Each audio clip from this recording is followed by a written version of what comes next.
Hi friends, let's talk about what happens to your body when you have zero food for 40 days. Some call that fasting, some call that starving. Depends on how you look at it. The irony is that our food is so ultra-processed these days that even if you think you're eating, you are unintentionally fasting from essential micronutrients that have no calories, but even missing one of them can make your body really sick. And despite the fact that we have had data for decades that the majority of Americans are deficient in one or more essential micronutrients, there's still no plan to address them.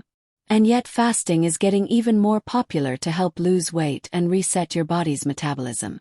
However, most people only see that they're losing body fat and they don't realize what they're really losing, what's missing and going away in vital organs, how they're taxing their body and what's happening to their mind and brain. So is fasting really even safe? Even though fasting has been practiced in many cultures and many religions for decades, long before the internet existed, most historical fasting traditions have limits. They're supervised and there are exemptions. Even when they are spiritually intense, the longest documented fasting program lasted 382 days of zero food and 0 calories, and yes, the person did survive. Influencers often use him as an example to say fasting is safe, but they leave out vital information that he was medically supervised, and what happened to him afterwards is very interesting. For decades, medical doctors have used medically supervised fasting to help people lose weight, reverse diabetes and lower blood pressure. However, the outcomes were not always good. The real question is, are you doing it right, and do the benefits outweigh the risks? How long do those benefits actually last?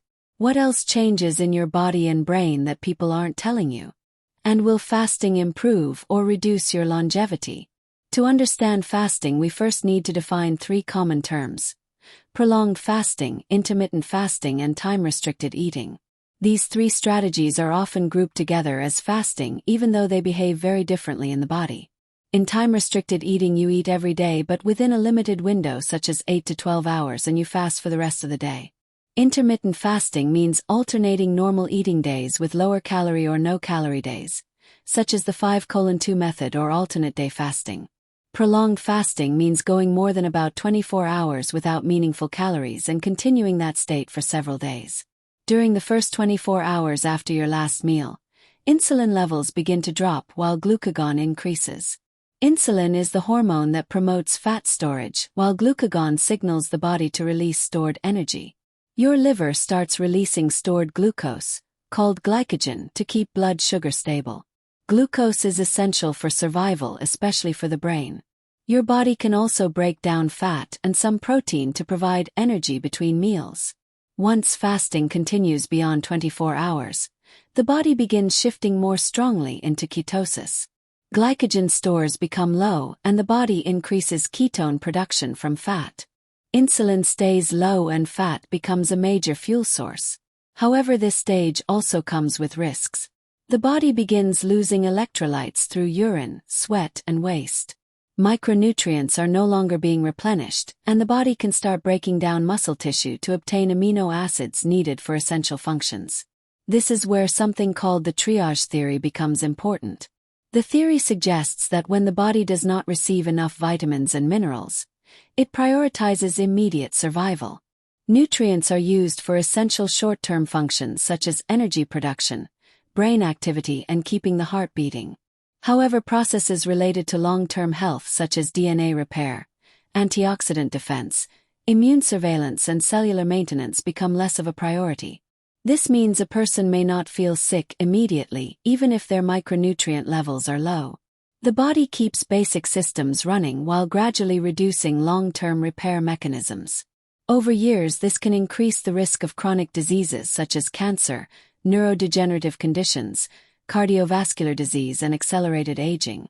The damage is not sudden but accumulates slowly over time. Prolonged fasting or severe calorie restriction can therefore create risks if essential nutrients are not supplied. The body will try to conserve protein, but it still needs amino acids for vital processes. If fasting continues without adequate reserves, electrolyte balance, and medical monitoring, muscle loss and dangerous deficiencies can occur. Historical research also helps us understand this. During World War II, researcher Ansel Keys conducted the Minnesota starvation experiment to study how prolonged food restriction affects the human body. Healthy men were placed on severe calorie restriction for several months. The results were striking.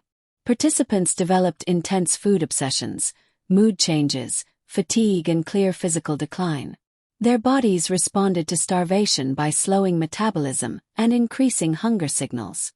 This helps explain why people who lose weight through extreme dieting or fasting often regain it later.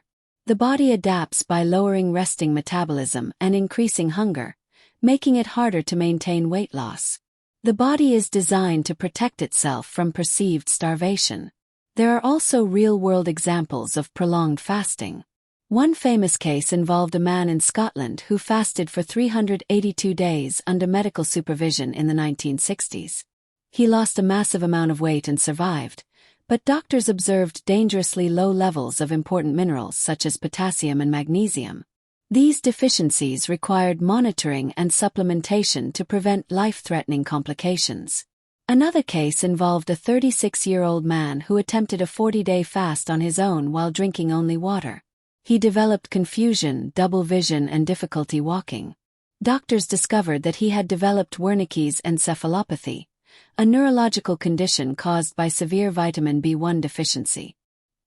He required emergency treatment with intravenous vitamins and careful medical care to recover. This case highlights another danger called refeeding syndrome.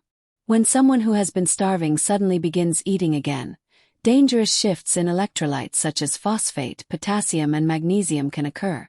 These imbalances can be life-threatening and must be managed carefully.